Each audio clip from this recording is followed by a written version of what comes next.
Hi hello ನಮಸ್ಕಾರ as usual this is Karthik. So ಸ್ನೇಹಿತರೆ, ಇದು ಹೇಳೋದಕ್ಕೆ ಬೇಜಾರಾಗುತ್ತೆ. ಏನಪ್ಪ ಅಂತ ಅಂದರೆ, 3 ಜನ ಯುವಕರು ತಮಾಷೆಗಾಗಿ ರೈಲ್ವೆ ಟ್ರ್ಯಾಕಲ್ಲಿ ಮಲಗೋಣ ಅಂತ ಹೋಗಿ ದ 3 ಜನನೂ ಆ ಕಡೆಯಿಂದ ಇದ್ದಕ್ಕಿದ್ದಂಗೆ ರೈಲ್ ಬಂದಿದೆ. ಸೊ ಅದು ಗಮನಿಸ್ಕೊಳ್ದಿರೋ ಅಥವಾ ರೈಲ್ ಬಂದಿರೋ ಇದಕ್ಕೋ ಏನೋ ಗೊತ್ತಿಲ್ಲ, ತಿರೋಗಿದ್ದಾರೆ. ಸೊ ಅಮಾಸೆ ಹೋಗಿ ತಮಾಷೆ ಆಗೋದು ಅಂತ ಅಂತಾರೆ ಗಾದೆ ಮಾತು. ಸೊ ಈ ಥರದಕ್ಕೇನೆ ಅಂತ ಅನಿಸುತ್ತೆ. ಸೊ ದಯವಿಟ್ಟು ಯಾವುದೇ ಇದರಲ್ಲೂ ಹುಡುಗಾಟ ಆಡಬೇಡಿ. ಸೊ ಎಲ್ಲ 20-21 ವರ್ಷದ ಮಕ್ಕಳುಗಳು. ಸೊ ಎಲ್ಲ ತೀರೋಗಿದ್ದಾರೆ.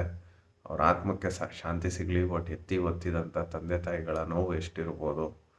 ಸೊ ಕೈಯಾರೆ ಹಾಳು ಮಾಡ್ಕೊಳಕ್ಕೆ ಹೋಗ್ಬೇಡಿ ಯಾವುದನ್ನು. ತುಂಬ ಬೇಜಾರಾಗುತ್ತೆ ಇದು. ಸೊ ಟ್ರೈನ್ ಆಕ್ಸಿಡೆಂಟಲ್ಲಿ 3 ಜನನೂ ತೀರೋಗಿದ್ದಾರೆ. ಇದು ನಡೆದಿರೋದು ನಮ್ಮ ಕರ್ನಾಟಕದ ಗಂಗಾವತಿಯಲ್ಲಿ.